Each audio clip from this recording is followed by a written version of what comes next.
how are you doing?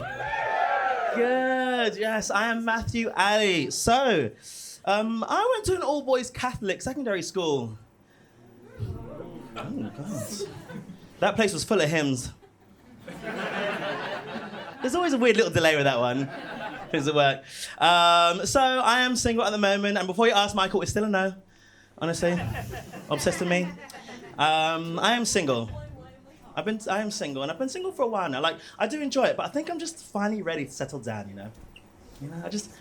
I just miss having somebody pay for everything. Listen, bitch. I'm not ashamed to admit it, okay? That's you said bitch. I want to be looked after. I want a sugar daddy, okay? Lewis Hamilton was born to drive. Matthew Ali was born to be driven. Yes. I want a BWM. That's bald white male. I hear they're very rich. No. But I'm going to say something that's probably going to shock you all, okay? I'm 35 years old. I know what you're going to say. Matthew Ali, your skin is so young looking. And yes, it's true, I know. I have mirrors. I have cocoa butter and Jesus to thank for that. But let's just be real for a second, okay? Of course I've got an extensive skin regime. I'm both gay and black. That is two of the human race's most well-lubricated species. Are we really surprised? No. But I'm not greedy, right? I'm not greedy, all right? They don't need to be crazy rich. They don't need to be that, oh, my family used to own slaves, but I work really hard kind of money. But they do need to be rich enough that when they ask me, what do I want for my birthday, I can say diamonds. Or when they ask me, Matthew, where would you like to go on holiday? I can say diamonds. Or when they ask me, what would you like for breakfast? I can say eggs Benedict. Popped with diamonds! These old people, they don't hear too well. No. But I am worried though, right? I am 35 years old. And I'm a bit worried I might be past it for some of these sugar daddies out there. I think we can all agree, right? I am definitely pretty enough. Yeah? No, I think so. I think I've got the face of a sugar baby, but the body of a jelly baby. It's very soft, I know. I think it's got something to do with my diet, like I can't really lie. You know, I absolutely love fried food, right? Fried chicken is my #1 favorite food, obviously. I'm black. But it's changed a lot these days, right? Because when I was in school, for £2, you can get 2 chicken strip burgers, 2 portions of fries, and no respect. None of it, you know? But this is why I like American food so much, man. It's amazing. You don't give a shit about healthy food, do you? No, they don't. There's a show on Netflix called American Barbecue Showdown. Have you heard of it? Yeah, it's basically like Bake Off for America, right? They were using pork belly as a garnish. Delicious. I'll take 12, please. Yes. I don't know. But me, I don't fuck with fine dining. Like, I don't get it at all, right? My idea of fine dining is giving someone a blowjob on the kitchen counter, okay? Yes. That white sauce right on top of that pork belly. Delicious. And I know that French food is like the epitome of fine dining. But I'm pretty certain all they do is just change the name of basic food to make it sound better. No? Like they get mashed potato and they call it pomme puree. Or they get custard and they call it crème anglaise. Or they get a 10-pack of cigarettes and call it petit déjeuner. Did I get the pronunciation right, Matthew? Yes. Very good. Yeah. I'm pretty certain if we did that, was that his hand? Okay, good, I just see it. I thought he was beckoning me again. I was like, calm down, bitch. Calm down. I'm pretty certain if we did that in this country, we'd end up calling Uncle Ben's boiling the bag rice sous vide ethnic grains. Did you know that Uncle Ben's recently changed his name? Yeah. Do you know what changed it to? Ben's Original. I don't know who said that. Ben's Original changed it after the BLM protest because apparently it has very negative racial connotations. Now, I think it's a good first step. But we've got a way to go, okay? We do, because there are still rice out there with very questionable names. It's true, listen. Rice that is white is called white rice. Rice that is brown is called brown rice. Rice that is black is called wild rice. Where is the lie? That shit's racist. They might as well call it cotton picking rice. My name's Matthew Ali. Thank you very much.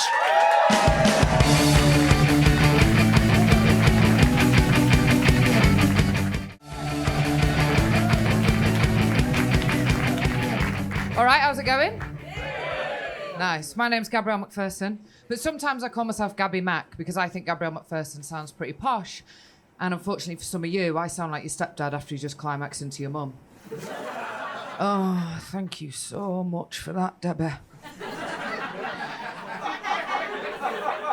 People down here always try and do my accent back to me. So if I'm like, oh, will you go in the shop? They'll be like, I am going to shop Johnny Scranner out. And I'm like, fuck. Get away from me, you dirty northerner. Because as much as southerners think we hate them, we actually hate each other more. We just lie to you about it. Anyone in from Manchester tonight? Piss off. See? Yeah, when people try and do my accent, they actually try and do a Mancunian or a Yorkshire accent to me, and I'm actually from Cheshire. And with a name like Gabrielle McPherson from Cheshire, you probably think that I rode 4 horses at the same time or got fingered in Waitrose. But I didn't. I rode a dog. And I've never been fingered in Waitrose. Now I just lie and say I'm from Manchester because it's easier. And people will be like, oh, no way, my cousin's from Didsbury. And I'm like, oh, cool, yeah. I'm from just around the corner from there. And they'll be like, oh, whereabouts? And I'm like...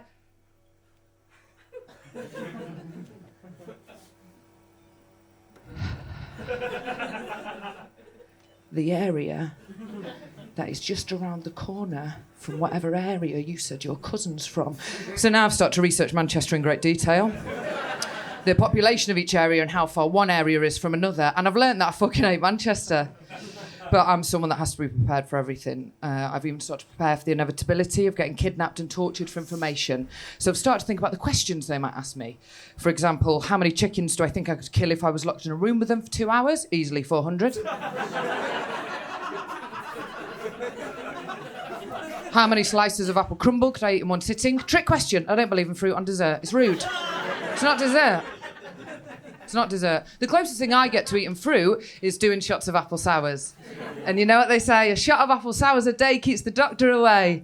But then so does underfunding in the NHS. My mother's maiden name, she didn't have one. She came out married. How to make the perfect cup of tea. Okay. I know what you're thinking. A good northern woman like me, I must be made of more cups of tea than I'm of working class guilt. Wrong. I'm made solely of working class guilt. And I'm about to talk to you tonight about one of the biggest lies this country has ever told us. A cup of tea won't make you feel any better. No. If you want to feel something, do a shot of vodka. Get in the shower fully clothed. I don't know, fucking punch a dolphin in the face. But don't ask me how I am over a cup of tea. No. I've had 10 cups of tea in my entire life, and each one of them have been a waste of the 5 minutes it's taken me to drink them. And when your diet pretty much consists of Chardonnay and laxatives, you need all the minutes you can get in this life. So no, not all stereotypes are true. Not all Northerners love drinking cups of tea, or eating pies, or being butlers on BBC period dramas. Some of them are true, though. I never wear a coat on a night out. If I could be made solely of chips, cheese and gravy so that when I looked in the mirror I finally felt desirable, then goddammit I would. And my dad doesn't know how to show love. But to be fair, that's because he's a rock that we pulled up from the salt mines in 1972. We just put a tie on him at Christmas and nobody even noticed the difference. And we do have Christmas up north, yeah, we do. I'm sure you down here don't think we do. You down here with your electric cars and your 5G. Your Wi-Fi that works in every area. Your shops that stay open after 6 p.m. and your buses that come more than once an hour. And you down here. 80% of your banknotes have cocaine on them, you lucky fuckers. So last time I was licking £20 notes, somebody asked me what the biggest animal I think I could fight was, and I said an ostrich, because it's a dinosaur. And they said, no, it's not, it's a bird. And I said, shut up, Grandad, you died 7 years ago. Didn't you? Who did we bury? Right. Better go feed me mum and polish me dad. Thank you so much. Please go wild and crazy for next. That's the wonderful Phil Henderson!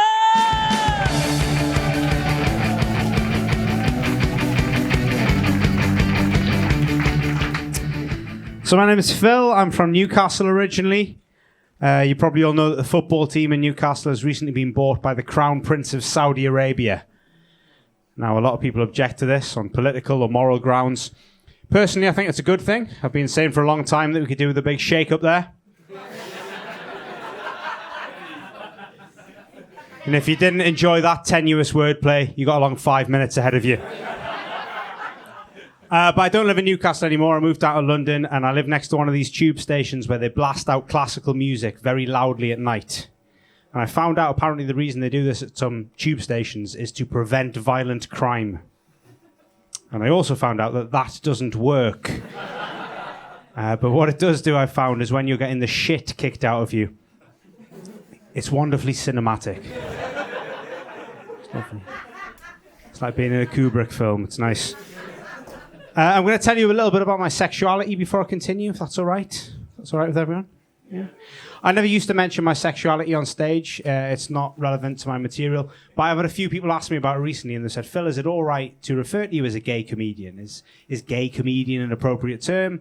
Or is it more suitable in this day and age simply to refer to you as a comedian who happens to be gay? And I think it's an interesting question because I'm straight.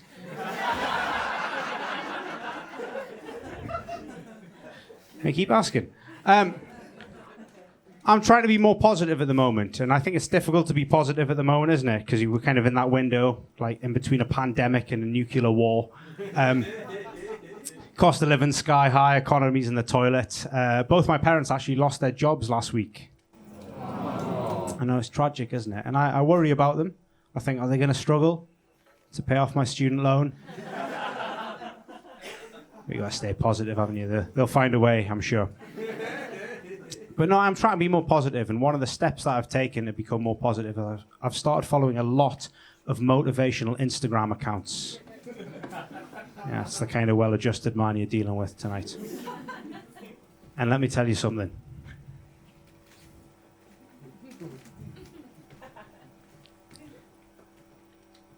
You're enough.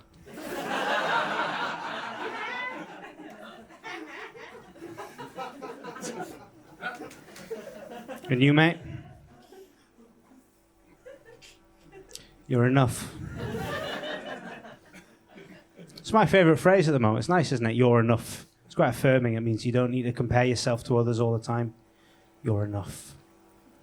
I like this phrase so much that I was walking home late last night and I saw a woman sat on her own on a park bench. She was crying. I thought, I can cheer this woman up. I'll be honest, I had a few drinks. And I couldn't remember the phrase exactly. But I knew the gist of it, you know. Anyway, I walked up to her and I said, "You'll do."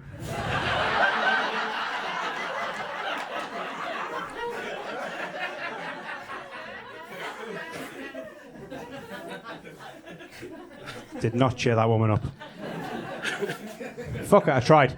But I feel bad for that woman. I felt bad for her because she was obviously sad, but it could have been worse than that. She might have been depressed. She might have been suffering with some mental health issues, and I've just kind of made it worse, you know. And we all suffer from health issues from time to time, right? Yeah, I was at the doctor's myself just last week. I said, Doctor, I feel like a pair of curtains. Mainly because I feel like I'm responsible for a lot of darkness in people's lives. And I also think I'll be found hanging in my bedroom one day. And he said, pull yourself together. Because that's the level of mental health care that we get on the NHS, isn't it? To be fair to that doctor, he did run some additional tests. I got my test results back this morning. Very sorry to tell you all, I've actually been diagnosed with the big C, dyslexia.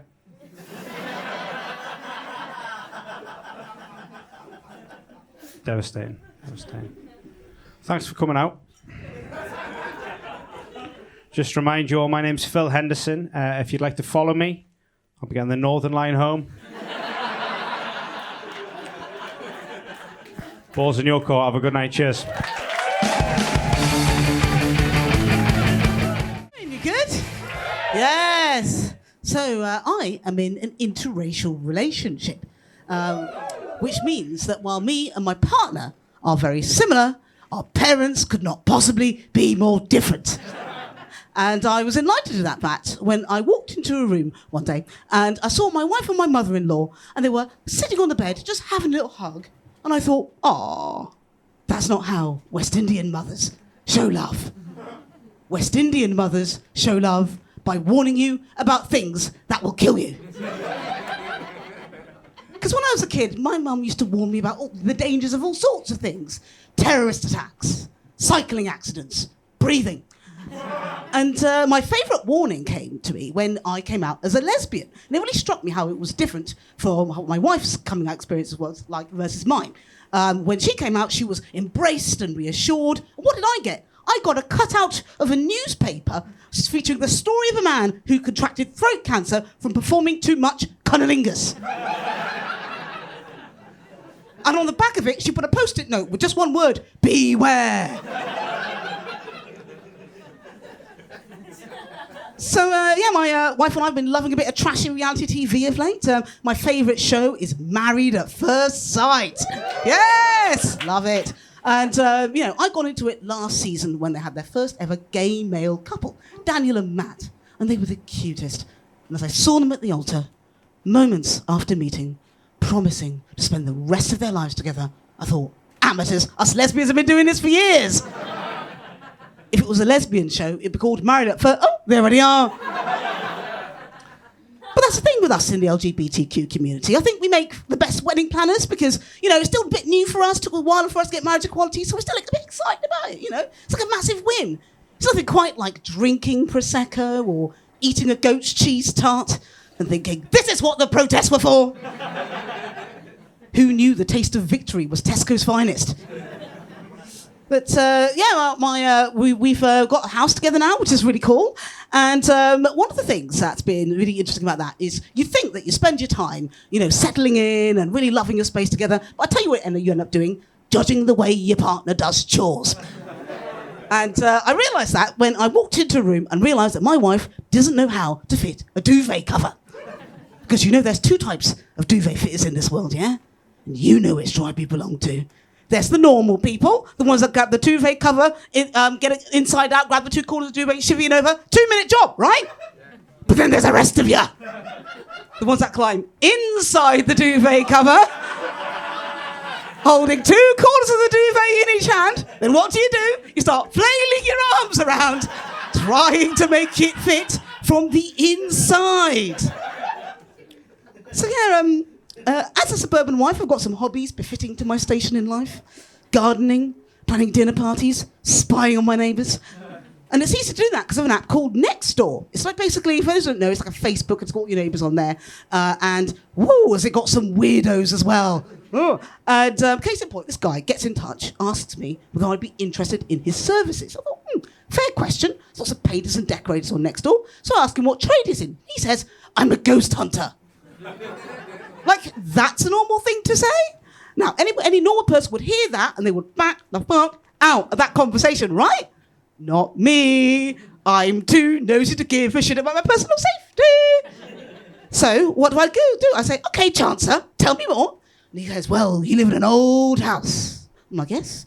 It's once near an ancient burial site. So I will come to your home, survey the property, and lay any evil spirits to rest forever. And I'm like, did you really perform a ghost sighting, or did you just look through the window and see my wife trying to fit a duvet cover? Thank you!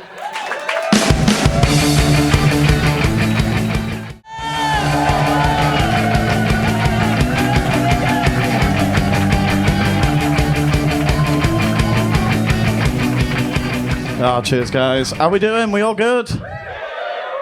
So, I'm not sure if you'll be able to tell, but I really like watching TV.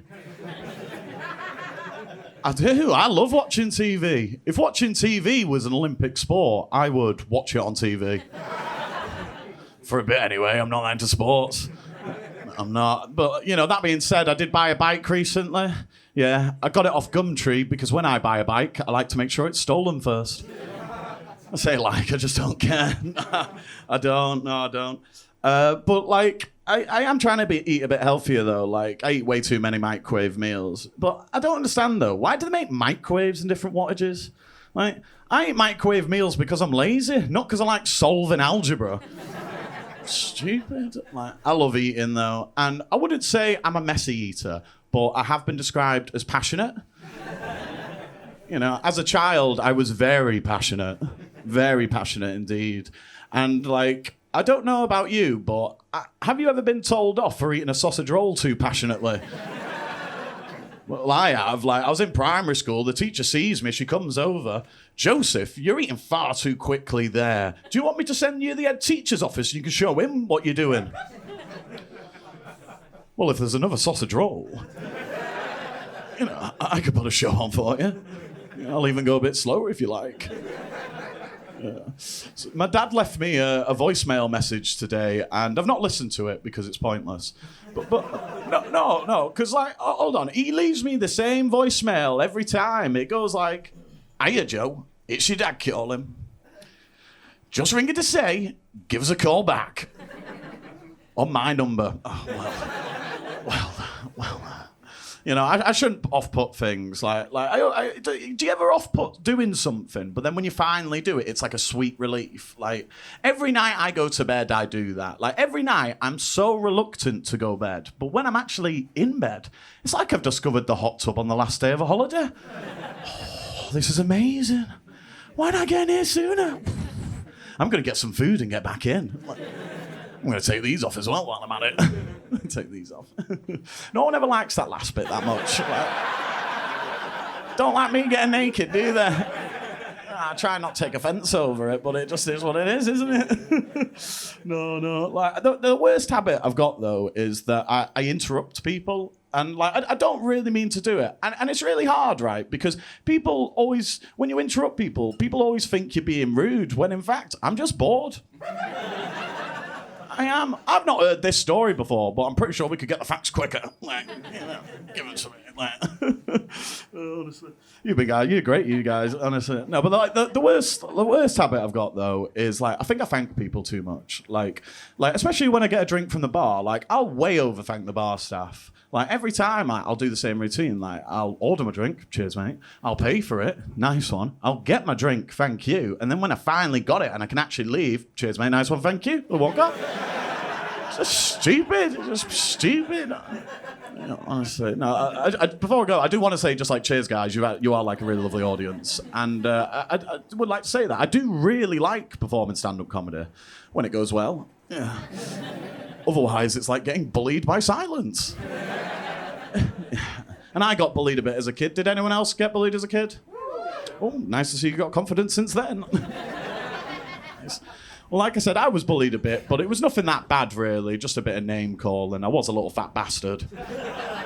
It's all right if you didn't laugh at that, because I'm sure you laugh when you're a child. So, got you someone. But I do think kids can be quite inventive when it comes to names. Like, I remember hearing some names as a kid and thinking, that's pretty funny, that. Just wish it wasn't me. But some names you get called, they don't even make sense. Like, this one lunchtime, a kid called me a nonce because I was cutting my sandwiches into triangles. What does that mean? It doesn't mean anything. And surely if I wanted to attract children, I'd cut the crusts off. Like, that's just simple logic, isn't it? Simple logic. Thank you so much, guys. I've been Joe Canchers. Have a great night. Cheers.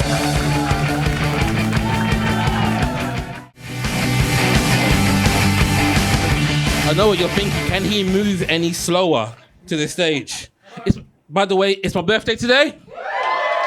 No, I'm lying. I'm looking for a new birthday. My birthday is June the 14th. I share a birthday with Grenfell Tower. That's not funny. And Donald Trump. That's equally not funny either. I am about 30 months younger than my older brother. That means after I came out, my dad went straight back in. Your face is, I know. Can you imagine how much impatience he had? But growing up in a Caribbean household, there's a few things you need to understand, right? Caribbean household, I was the youngest. And when you grow up as being the youngest, you're adorable, but you're also the family bitch. And what that means is everything that happens, you kind of have to do, you kind of have to fix. Now, I'm 36 years old. If you're in your 30s, make some noise. So you're with me. How do you remember the house phone? The thing in the before mobile phones, there's a thing in the house. There was the house phone. How do you remember TVs, the black and white TVs? So I grew up and there was one TV in the house, and to get the TV working, you have an area where sometimes it wouldn't work, and so from time to time you have to use a hanger. How do you know what I'm talking about? And me being the family bitch, that's what I was. I'll be behind the TV with the hanger, trying to get things working. I'll put it to you this way: I never saw EastEnders the right way up for 30 years of my life. And from time to time, while growing up, you would get instructions, and I would, it's different. In the Caribbean household, you're taught to obey, not understand. Given direct instructions. And from time to time, I will say to me, Richard, if the phone rings, tell them I'm not in. Very straightforward. If the phone rings, Richard, tell them I'm not in. The phone rings, Richard answers the phones. Richard, is your mum in? My mum told me to tell you. I'm panicking now. I can hear my mum in the background looking for weapons of mass destruction. Tony Blair, where are you? I'm panicking, I'm crying. She walks up to me with a straight face, looks me dead in the eye and says, stop crying before I give you something to cry about. I was like, what in the buy one, get one free is going on here? What in the Blue Peter, here's one I made earlier, is happening here? But I feel like as people, we've kind of grown, haven't we? COVID taught us something. COVID's taught us that, there's a lot of things happening. There was George Floyd. How do you remember that? There was George Floyd happening. And then in London, there was the marches. Everyone got together. There was all people there. There was blacks, there was whites, there was Asians, there was males, there was females. There was young, there was old. And they were chanting stuff like, no justice, no peace. And then everyone ran to 10 Downing Street, and then they changed the chant to something not so productive, like Boris is a wanker. And I'm like, he's got about 15 kids. Masturbation is probably not his top priority. But I appreciate your effort, everyone. Keep it going. And growing up over time, things, how do you even know things have changed? Back in the day, if you was, there was a TV program, and it was called, it was Still a Black, and it was, it was blind date, and you would go and you'll find someone. How do you know things now have changed, hasn't it? Yeah. Things now have changed. If you wanna meet someone, you just swipe. You just onto the next and onto the next, and things have changed over time, and we've become different types of people. And one of the things that I liked during lockdown was that everyone became a baker. How do you know what I'm talking about? Baking became the number one thing, and quite slowly afterwards, the thing that came after baking was everyone ran out and bought toilet paper. I was like, we must have toilet paper in our house. I'm like, if you're eating at someone's house who's just started baking, toilet paper probably is what needs to happen. And so growing up, again, in a Caribbean household, I began to ask my parents questions. I've got kids, all right? And they're 5 years apart. I asked my parents, why did you have 2 kids under 2? I'm sure that's a lot of hard work. So I asked my mum, why do you have 2 kids under 2? She said to me, you wasn't planned. Again, that's not funny. I said to my dad, why did you have 2 kids under 2? He looked me dead in the eye, and he said, there's buy one, get one free. Thank you for your time, everyone. My name is Richard Tull. Please go wild and crazy for you, but also as the first of the wonderful Nico Lankishvili!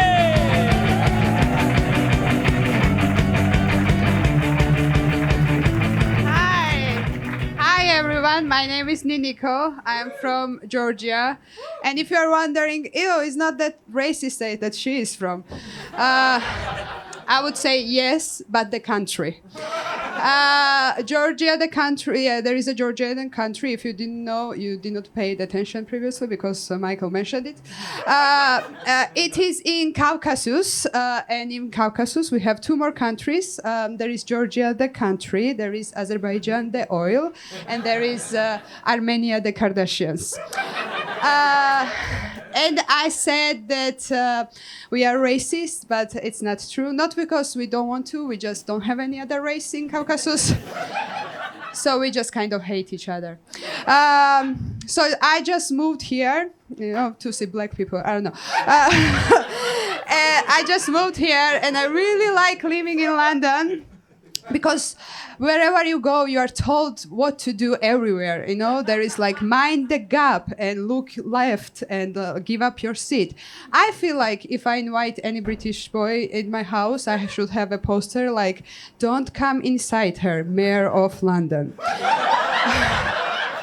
I'm gonna update it as our relationship progress. I'm a filmmaker. I do documentaries. Yeah, that's another way to tell my parents I'm unemployed. And I always loved films, but I loved romantic comedies when I was growing up. But they don't make romantic comedies like they used to, you know. Now it's like two couples falling in love, but there is like dark shit going underneath, like romantic comedy / thriller. Like one of my favorites is Promising Young Woman or Flash or Meghan and Harry's documentary. I love that film. My favorite moment in that film was when they went to Africa for their first date. So relatable. We all have done it, right? And Meghan was afraid that she's gonna get attacked by tiger or lion. And Harry was like, "Don't worry, baby, I'll protect you." And I was like, "Harry is so smooth, but you can't even protect her from British press. What are you talking about?" But in Harry's defense, I'll take lion attack anytime Jeremy Clarkson writing the article about me. Yeah, he wrote the article about Meghan Markle, and I feel like it's really bad to compare him to the lion because, like, one is savage animal without impulse control, and another is like fucking king of jungle. You can't compare these two. I just men are so cute sometimes, right? My favorite part about men is that they have no, besides their penises, they just have no idea how to talk about periods. And I love that. Even men who should be able to talk about periods, they don't know. The other day I was calling the doctor and and he was like, "Hi, Niniko, I just came here." So he was like, "You are late for your smear test." And I didn't know what it was. Turns out it's when they check if your vagina is good or not. For me, it was surprise, like, "Welcome to London, show us your boobs." But I didn't know what it was because English is not my first language, and also in my country, we are not told that we have vaginas until we get married. And I'm not married yet. So the guy was like, so I asked him, like, should I prepare somehow for this test? And he said, like, "Yeah, just when you come, don't have your period." I was like, this is not choose your own adventure situation, okay? I have zero control over it. And then I was like, "Okay, can we reschedule?" And he was like, "Okay, if you can't come on 13, can you make it for 14? And my period is not like my best friend who understands when is my appointment, okay? Like, I just want you guys to realize, like, our period for girls, it's not like Cinderella's supportive godmother, you know, who tries to help us achieve our best version of life. It's Cinderella's evil stepmother who is standing between us and all of major events in our life, okay? It's like, "Oh, do you want to go to the ball and wear white dress?" No. She wanted to do that for sure. You're gonna stay at home and count painkillers, okay? And I never know when my period is coming, okay? And that's why all of my underwear looks like postmodernist art. I call my vagina Pussy Pollock. End of the month, we're gonna have exhibition in Tate Modern, and it's gonna be sponsored by Jeremy Clarkson. Thank you very much.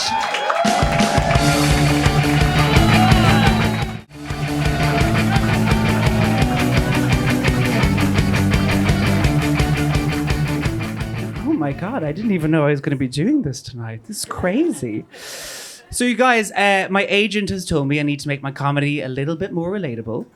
So give me a cheer if you've ever been on the internet. Oh my God, me too. Look at us connecting on a human level. I don't have an agent. But I have been on the internet, and it sort of got me wondering, like, what's going on there? You know what I mean? Like everyone's real angry all the time about everything. It's kind of exhausting. Do you remember last year when people got really mad they cast a black woman to play Ariel as in the live action version of The Little Mermaid? Do you remember this? And they were saying, it's not because I'm racist, which is rarely a good start to a conversation. It's just that it's not scientifically accurate. Because I don't know if you know this, mermaids very far beneath the sea. But the sun is very high in the sky. And the light's got to get all the way down because she needs that melanin. But light refracts on water, so she has to be white and ginger. There's just no other way. And to those people I say, do you know that there's a war in the Ukraine? Do you know that the economy is like crashing around us at an alarming rate? Do you know that Ned from Try Guys cheated on his wife? It's just like a lot of really important stuff has happened and it doesn't feel like you're with us. I do think she should be played scientifically accurate, you know. I think she should be played by a walrus or by like a sea cow, which were historically the animals that horny sailors mistook to be beautiful women back in the day, which says a lot about both men and women, let's be honest, back in that era. But nothing is ever funnier to me than the controversy which surrounded a very important movie in all of our lives, Space Jam 2. Because people on the internet, men on the internet were very mad that Bugs Bunny's girlfriend was not hot enough. They were mad that rabbit did not have big enough titties. And again, I say to avoid controversy, just go scientifically accurate. Give her 10, teet, all the way down. Because it's biologically correct, but it's sexy, you know? So like everyone's a winner. And someone at Warner Brothers definitely has that edit. And to them I say, release it, you coward! I want to see it. But it did get me thinking, like, you know, the internet's sort of our main source of information. But it's also like full of lies. And I was trying to think, well, what's the old time equivalent to that? And the only thing I could land on, which is unfortunate phrasing for what's about to come next, is Catholic priests. Now, I'm allowed to make fun of Catholic priests because Ireland, not to trigger you or anything, but I also had a lot of Catholic priests in my family, as you can probably tell. I have that look, like a ventriloquist dummy. But my granny had 5 brothers, 4 of whom were various flavors of Catholic priest. And the last brother became a doctor, like a total fucking loser. He was also a prolific grave robber, so that's a little sparkle for his character. In his defense, grave robbing was one of the only ways the Irish could learn about medicine, learn about the human body, because the English kept all the good cadavers to themselves. But to be fair to you lads, you had a lot of good dead bodies on your hands at that point, because of the old colonialism. But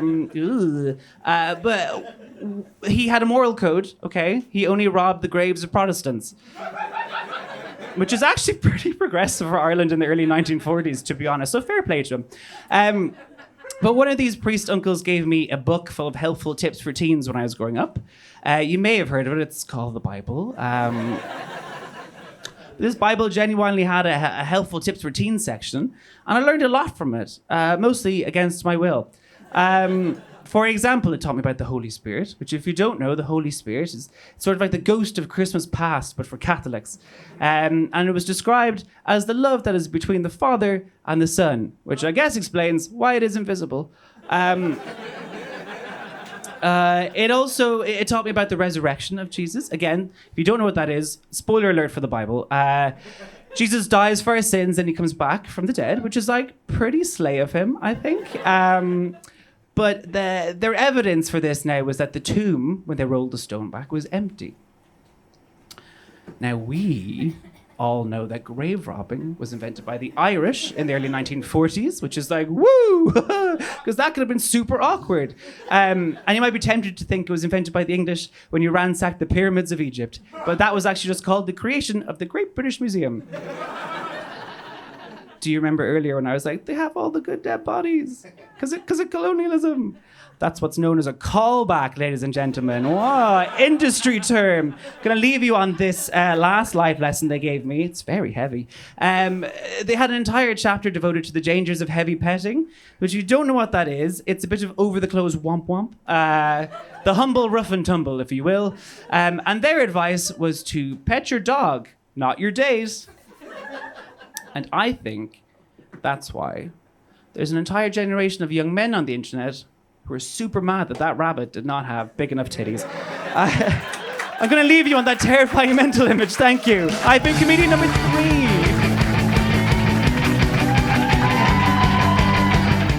Please, half of what you have left for the wonderful Abby Cole!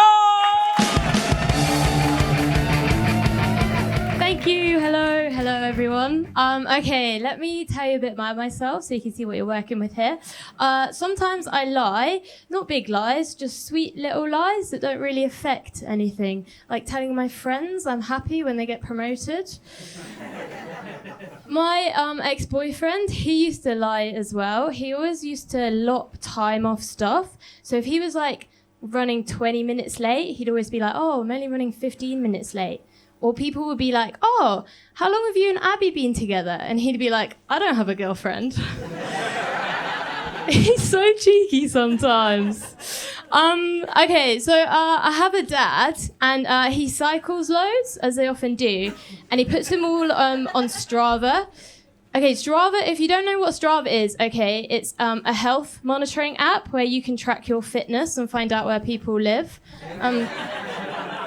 Yeah, it's a really neat little app. Runners use it as well. And this mad thing happens, right? Okay, if you're a runner and you run like over 20 miles a week, your lung capacity significantly increases, but at the same time, what decreases is your capacity to have an interesting conversation. It's so weird. I can't explain it. Strava has been really great, actually, for my dad, because it's been a way for him to express himself. And before Strava, he actually used to express himself using Post-it notes. What a character. When I was younger with my brother and we all lived in the same house, he'd use these Post-it notes to like just tell us to clear stuff away at first. But as time went on, they became a bit more intense. So like this one time, we found one on his stack of Dido albums that said, does anyone even listen to me anymore? Yeah, I'll tell you this for free. That man, massive Dido fan, he actually put together this list of Die-dos and Die-don'ts. It's really helpful as well. But yeah, a few weeks after that, completely out of the blue, my parents separated. Yeah, no, it's fine though. It's fine. We're all really happy now. Yeah, we're really happy. My dad's got a new girlfriend. She's pretty cool. She's called Louise, and she loves Channel 5. Yeah, she's great. Best thing since sliced bread, I'd say. And my mum, or as I like to call her, sliced bread. A little old slicey. Yeah, she's doing all right as well, actually. Thanks for asking. Okay, so it's annoying, right? I think because I've got a fringe and I wear brogues sometimes, not today, people always assume that I'm curious about stuff. Yeah. It's so annoying. It's annoying because, honestly, I haven't had a curious thought since the 3rd or maybe the 4th of June 2009 when I thought to myself, I wonder what David Blaine has for breakfast. So random. For anyone who's interested, okay, it turns out he's a massive fan of fruit and fibre, which actually kind of makes sense when you think about it, because they're both kind of flaky and they've both spent time in a box. All right, that's enough of that. That is enough of that. Okay, what else has been going on? So I went on holiday last year. I don't know, I just heard really good things about them. I went to Sri Lanka on one of those like group holiday things where you go with like a bunch of random people and you don't know anyone. And it was really traumatic, actually, because before I went, I thought I was loads of fun because I live in Hackney. Yeah, turns out I'm not actually. And I realised that this is what people thought of me on the 3rd day when we played a very dangerous game called Most Likely To. And I got voted most likely to order a carbonara. Yeah, which did actually ruin my holiday. After that, I gave up. just hung out by the pool and read my passport. Yeah, you know what, the whole holiday was pretty lame, actually. I did bring back this souvenir, though. I brought back this shell in the shape of my former self. And that was my holiday. Guys, I'm going to leave you there. Thank you.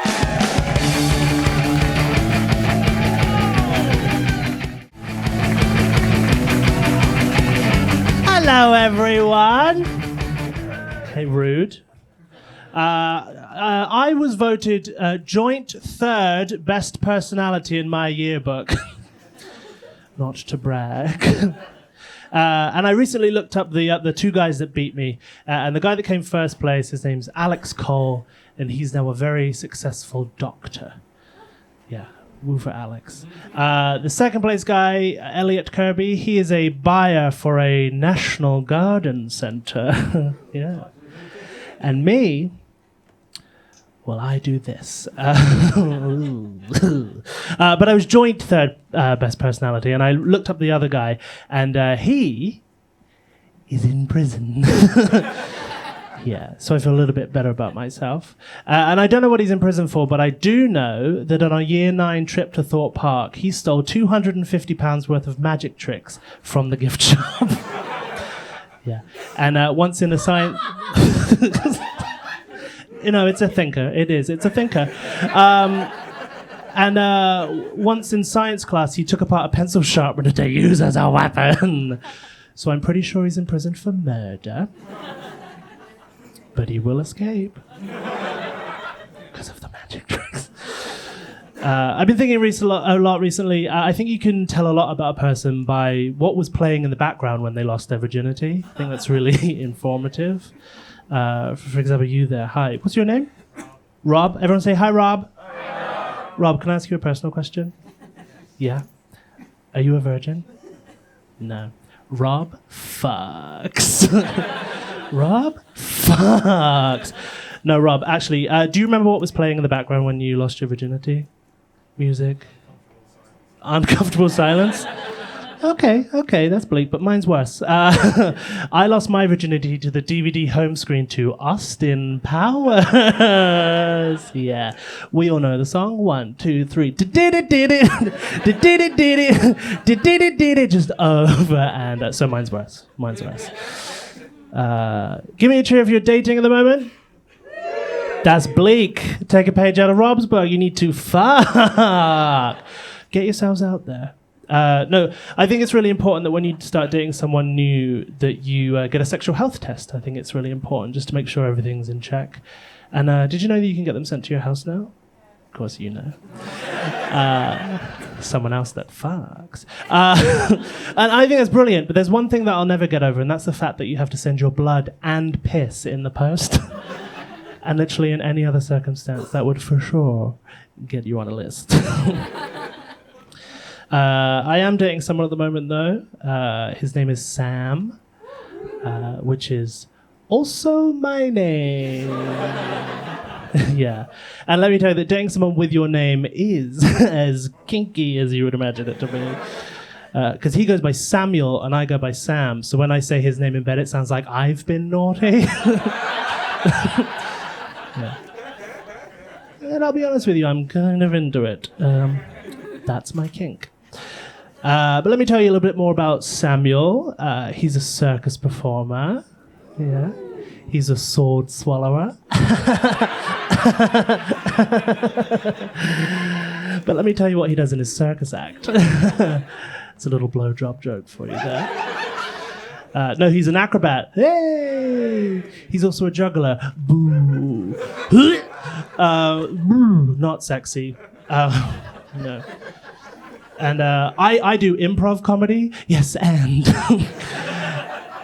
And improv is to comedy as juggling is to circus. It takes years of practice to get any good at it, and the general public still fucking hates it. Yeah, you know, recently I learned that 1 in 5 people now identify as part of the LGBTQ+ community. Yeah, 1 in 5. Yeah, for example, 1, 2, 3, 4, 5. Would you identify as an LGBTQ+? Yes! Science! Yes. I'll leave you on this. I've debated whether or not to tell this story on stage or not because it's a little bit traumatic, but it is a true story. When I was in my early teens, I was in a bit of a serious car accident. And we were on the motorway at night time, and it was raining. And we were hit from behind by a lorry. And we later found out that that lorry was full to the brim with dildos. And that's my origin story. That lorry made me gay! Anyway, I'm done. Good night!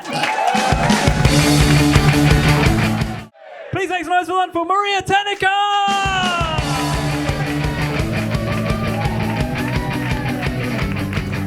So, my name is Maria Telnikov. People like to mess up my last name. Yeah, that old chestnut. I get Telkinov, Teletnikov, Tinikov. But despite all that, I love my name, and I think that the only way it could be cooler is if you said it backwards. Because then, I sound like some sort of hero from a Scottish folk legend. Then, I'm not Maria Telnikov. I am Aram fucking lit! And I just think that's beautiful. No, I'm no hero. On my gravestone, I think they'll just write, "Here lies Maria, like to proposition people for threesomes." Because after 2-3 bottles of wine, it's pretty much standard procedure that I'm just gonna suggest one. I'll sort of, where's the couple? Where's the couple? Where's that couple? There was a couple. I'll sort of boogie on over to any couple that I know, kind of just whisper in their ear, "If you ever want to spice up the bedroom, you know who to call," and then just sort of boogie away, like some sort of slightly lecherous ghost of Christmas shags. The closest I got to a threesome was recently. Was my two friends started dating. Let's call them Adam and Eve. So Adam says to me, "Oh, Eve and I were just talking about you last night and just saying how much like your friendship means to us." "Oh, how touching," I said. "Yeah, we were just in bed and I couldn't get the image of them out of my mind, just going for it. Wait, sorry, my rhythm's all wrong. Just like going for it and being like, isn't Maria such a good friend? And I just like to think that at this moment, another couple somewhere in the world is doing that right now as a sign of their deep, deep friendship towards me. Anyway, someone recently asked me what my sexual awakening was. Thought long and hard about this. I realised I'm attracted to figures of authority. You know, like the Fat Controller from Thomas the Tank Engine. Yeah. The lady's voice behind supermarket checkouts. Less so. Young Stalin. There was a war going on in my body in GCSE history, and it was not a cold one, let me tell you. Anyway, but no, I realised it was actually like GCSE English. We've all had a crush on a teacher at some point, right? Give me a woo. Yeah, okay. It's funny having a crush on a teacher, isn't it? Because he's there, pushing 50, alcoholic, balding, depressed, talking about symbolism and of mice and men. And you, a 15-year-old girl, is sat there just thinking, I can fix him. If that was my sexual awakening, last year was my sexual revolution. I saw a lot of guys, and you know, it's exciting dating a lot, but I realised it had gone too far when I had to make Google Docs to keep track of conversation, had to make a rigorous timetable. I drew the line at spreadsheets, darling. I'm a creative. I can't count past 4. Cool. But no, I realised after this that I've one toxic trait is that anything you can do, I can also do. Whether that's skiing, playing guitar, Catholicism, I'm there. So I was seeing a poet, and I thought, sorry, I just almost said cunt there for like no reason. How hard can that really be? So I thought I'd just end this evening by sharing some of my poetry with you. Oh no, that's the finisher. That's the banger. Yeah. Start with this one. This is about the great love of my life. I've still got your copy of Ulysses, but I'm not the fastest reader. I suppose 10 years is a bit too long to be in love with your English teacher. Thank you. Yeah, final one. Oh, gosh. Yeah, you can have that for posterity. Okay. We hopped the fence at 3 a.m. and broke into Regent's Park. There's no one else but you and me and the old man watching us fuck. Thank you very much. I've been Maria. That was Maria, everybody. Please make some noise for one for Marty Gleeson.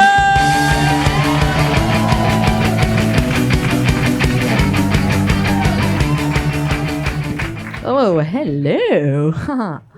Wow. This is what I call a cute audience. What am I, in a comedy club or an animal shelter, huh? Oh, I just want to take you all home with me and give you a better life. I can only take one of you, though, so... The rest of you might die.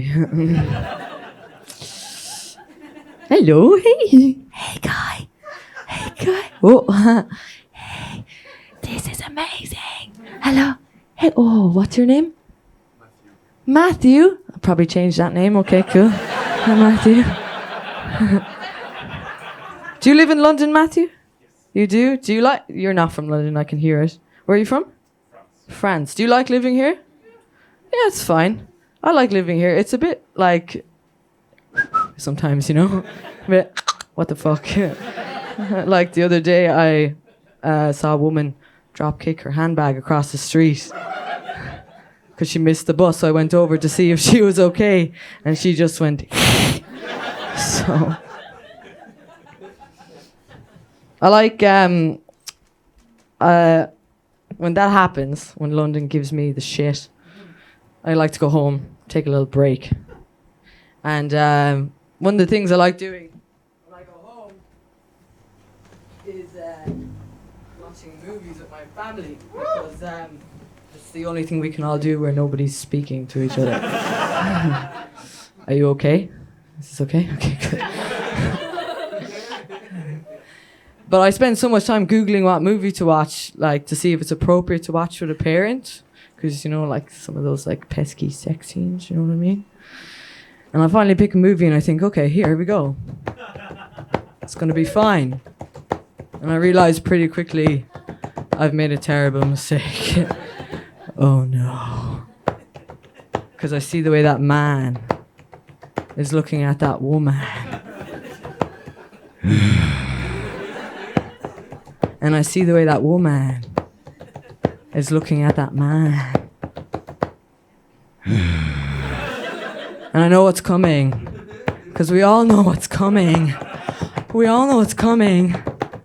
Them. Huh. Ha. Ha. Ha. Oh. Oh. Ha. Oh. Ha. When they finally finished eating their dinner, they put the dishes in the sink. Ooh. And we know what's coming. And we know what's coming.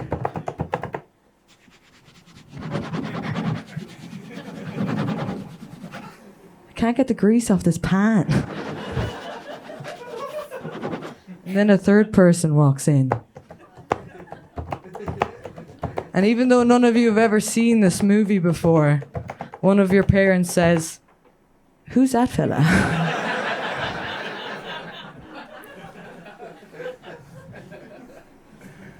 And we know what's coming. And we all know what's coming. Pause. Right, okay. Matthew, right? What do you think is worse, the lead up to the sex scene or the actual sex scene? Why? Yeah, fair enough. Would everyone agree with Matthew? Yeah, I think it's all pretty embarrassing, really. I don't want to be watching a movie and a sex scene to come on, and for my parents to think for a second that I'm a virgin. So I put the movie back on. And they're doing it.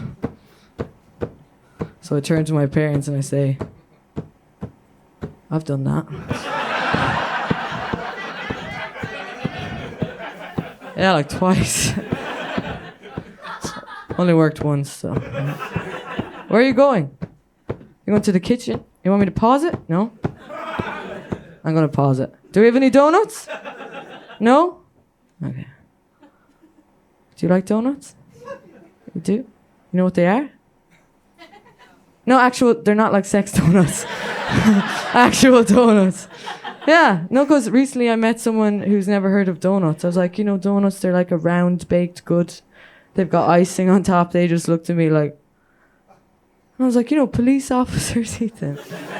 Like in The Simpsons, Homer Simpson, again, they just looked at me like, I was like, The Simpsons, it's on TV. And at that point, their head just snapped back. And my sister was like, whoa, you have to support their head. Let's joke about babies. Thanks very much, guys.